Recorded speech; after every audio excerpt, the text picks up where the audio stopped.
On the 8th of December, 1877, the British Medical Journal contained the following article. Quote, "It appeared from the evidence that some time ago a woman was interned with all the usual formalities, it being believed that she was dead whilst she was only in a trance. Some days afterwards, the grave in which she had been placed being opened for the reception of another body, it was found that the clothes which covered the unfortunate woman were torn to pieces, and she had even broken her limbs in attempting to extricate herself from the living tomb. The court, after hearing the case, sentenced the doctor who had signed the death certificate and the mayor who had authorised the interment each to 3 months' imprisonment for involuntary manslaughter. One of mankind's greatest fears for many centuries was that of taphaphobia, that is, of being buried alive. In today's episode of the Historical Crimes and Criminals podcast, we look at some of the cases of being buried alive and the innovation of safety coffins.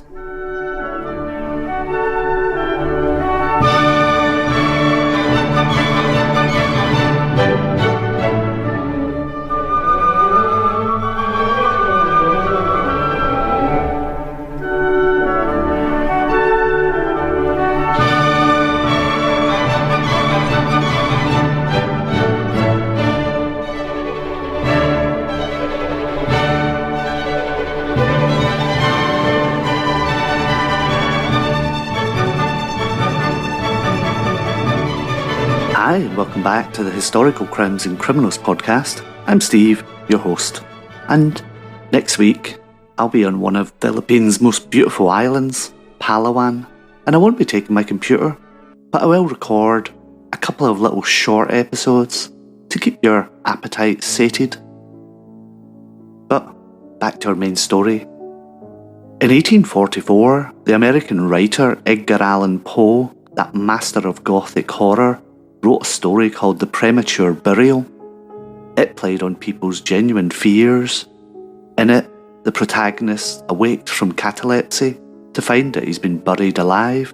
He was playing on these fears that remain to this day, with taphaphobia remaining one of the most common phobias. And we see it continue to be covered in films like Kill Bill, where Uma Thurman's character is buried alive but punches her way out of the coffin. Far-fetched, perhaps? Well, in 1851, a Dutch medical journal reported a similar real-life case. A man named Jan Hildebrand woke up in his coffin and managed to break through the lid using his bare hands. Luckily though for Jan, he was only buried under a thin layer of soil, which helped make his escape possible.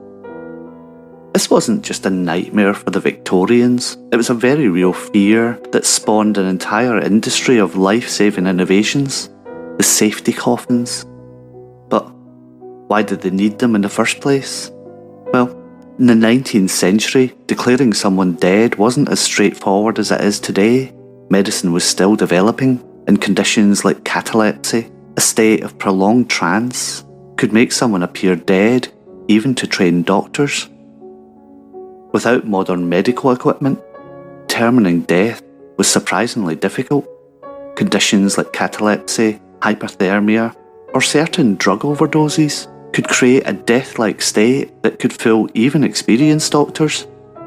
To pronounce someone dead, 19th century doctors relied on things they could observe: loss of consciousness, stillness, absence of the pulse, and the onset of rigor mortis. These methods were far from foolproof, however. Indeed, to this end, in 1896, Dr. J.C. Ousley conducted a survey of fellow British doctors and found that nearly 2% of them admitted to having pronounced patients dead who were later revived.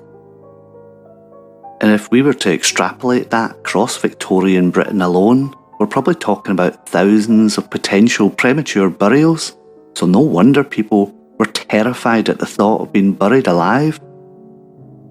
In order to emphasise the point, close your eyes and let me take you back to a cold morning in London in 1896. Alice Smith, a young mother of two, lies motionless in her bed after a sudden illness. The doctor comes and checks her breath. He listens for a heartbeat and solemnly declares her dead. But Alice isn't dead. She's trapped in a state of catalepsy, conscious but unable to move or speak.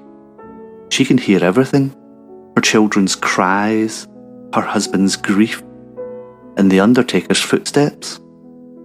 This was a very real scenario in Victorian times, and it's why safety coffins became such a crucial invention. Alice was found to be alive just before her burial, but not so lucky was Madame Bowman in Paris 1901. She was declared dead of yellow fever and hastily buried. When her family later wanted to move her body to a different cemetery, they made a horrifying discovery. The position of her body had changed. There were scratch marks inside the coffin lid. The official investigations confirmed that she had indeed been buried alive. In 1895, the New York Times reported on Angelo Hayes of St. Louis, who was declared dead after a railroad accident. As undertakers prepared his body, they noticed slight movements. Hayes survived and later wrote about his experience of being conscious but unable to move while hearing discussions about his funeral arrangements. He said, "I could hear everything. The undertaker discussed how to position my body, which suit to dress me in. I was screaming inside my mind, but couldn't move a muscle. The terror of those hours will never leave me." Chilling indeed is the story of Philomena Jontry, who was assumed dead in 1867 after contracting cholera. Her grieving family buried her within hours to avoid the spread of the disease, only to have a gravedigger hear Philomena thumping against her casket cover for help hours later. Philomena was promptly dug up and taken to a doctor, but she was pronounced dead, and for the second time, the following day, she was buried again. Margaret McCall was known as the woman who lived once but was buried twice. She resided in the town of Lurgan, County Armagh in Ireland in the 17th century. McCall apparently suffered a fever in 1695 and was soon pronounced dead. On the day of her burial, her body was dressed up and interned at Shankhill Graveyard. However, that night, her coffin was visited by grave robbers who dug up to steal her valuable jewellery. While doing so, McCall suddenly awoke, scaring off the would-be robbers. She made her way back out of the grave and walked back home, where upon seeing her husband collapsed out of shock. McCall reportedly lived to have another child before passing on in later life. And these weren't isolated incidents.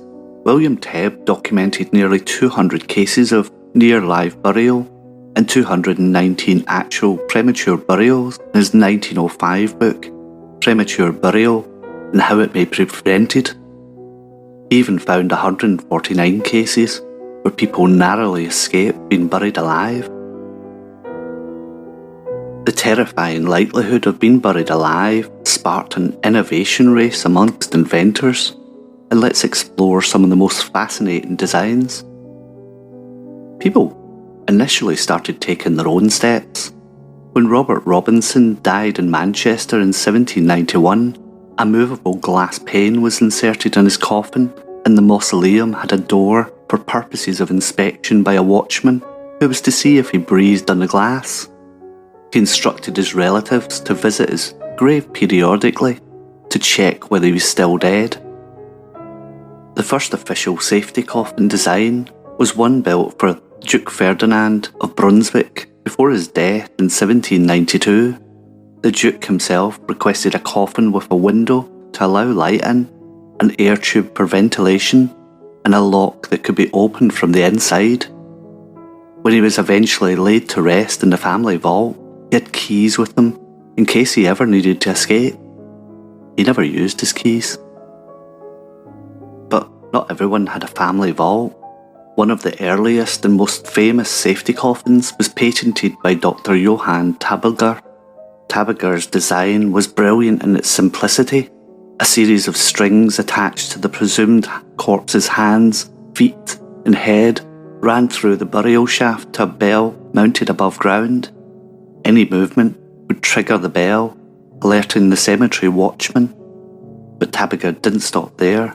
His design included an air tube for breathing and even a ladder system for escape. The idea actually came from a real incident in 1822 when a young German nobleman was saved from premature burial after a servant noticed movement in the coffin during the funeral service. Christian Henry Eisenbrandt's 1843 design introduced several innovations that influenced safety coffin design for decades. But the eccentric Eisenbrandt system included something wholly unique: a supply of mysterious life powders that would be automatically released if movement was detected. Well, the exact composition of these powders remained unknown. Period adverts claimed that it would restore vitality to the seemingly deceased, and people bought into it. Franz Wester's 1868 model took things further. His improved burial case included fresh air supply, a ladder, and most impressively, a mechanism that would automatically open the coffin lid if any movement was detected. Wester had personal reasons for his invention. His sister had nearly been buried alive. Count Michel de Carnici, a Russian count, patented a safety coffin in 1897 that included an air tube, a food delivery system, and even a periscope-like device for the buried person to see the outside world. His invention was actually tested at the Paris Exposition of 1899, with a volunteer spending several hours buried to demonstrate its effectiveness. While some focused on coffin design, others took a different approach. In German-speaking countries, they developed waiting mortuaries, or Leichenhäuser. The most famous was the Munich Leichenhaus, opened in 1792, and it operated well into the Victorian era. It was a beautiful building with high windows and long hallways. Inside, rows of beds held the recently deceased, each body connected to an elaborate system of strings and bells. Attendants worked round-the-clock shifts, watching for any signs of life.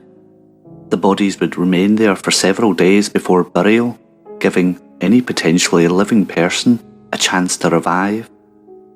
Dr. Heinrich Schmidt, who worked at the Munich Leichenhaus from 1882 to 89, left detailed records of the facility's operation.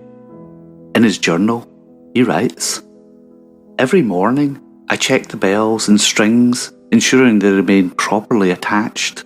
The families of the deceased often sit vigil in the waiting room, hoping for a miracle. In my 7 years here, we've had 3 such miracles, 3 lives saved by our vigilance." Thankfully for me, although a strangely niche subject, there's been a lot written about safety coffins, and to that end, Dr. Sarah Matthews, a historian of Victorian culture, wrote the following: "This fear touched on something fundamental in Victorian society, the anxiety about the blurring line between life and death. As science advanced and traditional religious certainties were questioned, death became less definitive.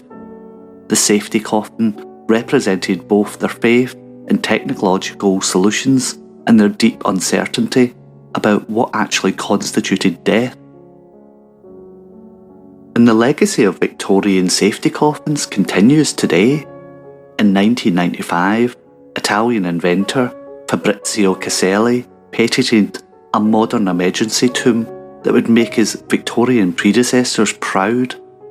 It included a 2-way intercom, emergency food and water, a chemical toilet, and a heart monitor, all powered by a battery with a 4-year lifespan. And in an interesting twist, some modern burial vaults include sensors that detect movement and monitor oxygen levels. So, not so different from those Victorian bells. The story of safety coffins is more than just a curiosity from history. It's a testament to human ingenuity born from our deepest fears. These inventors, from Tabagher to Carnici, from Eisenbrandt to the modern innovators, remind us that the line between life and death has always been more complex than we'd like to believe. So, perhaps next time you pass by an old Victorian cemetery, look closely. You might spot a rusted bell mount or the remains of an air tube, silent witnesses to an age where people went to extraordinary lengths to ensure that death really meant death. Well, that's it for another episode of the Historical Crimes and Criminals podcast. I hope you enjoyed that one, and if you do, don't forget to subscribe, let your friends know, and leave a comment. Send me an email. Let me know how you're enjoying the episodes. And till next time, bye-bye.